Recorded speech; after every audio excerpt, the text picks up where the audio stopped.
Following the massacre, Asaba was essentially an empty town.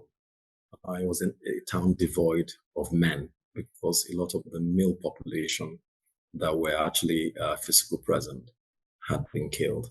By our tradition, it's often not the position of women to conduct burials, digging graves and burying their loved ones.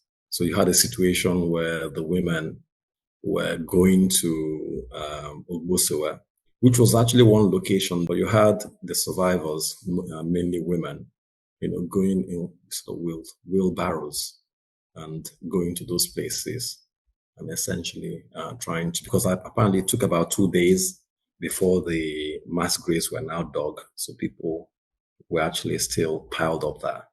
And, this high, sort of grief-stricken women were now picking up such bodies as they could identify and taking back to their houses and digging graves themselves and putting either their father or their brother or their husbands. So Asaba had quite a lot of, so it was essentially women that were in Asaba at the time, and they found ways, and of course, what hostile troops can be like. And there were all kinds of stories about the nature of interaction that took place. It was probably a bit too not the sort of thing one would like to talk about in polite society, but those things did take place, as happens in military occupations.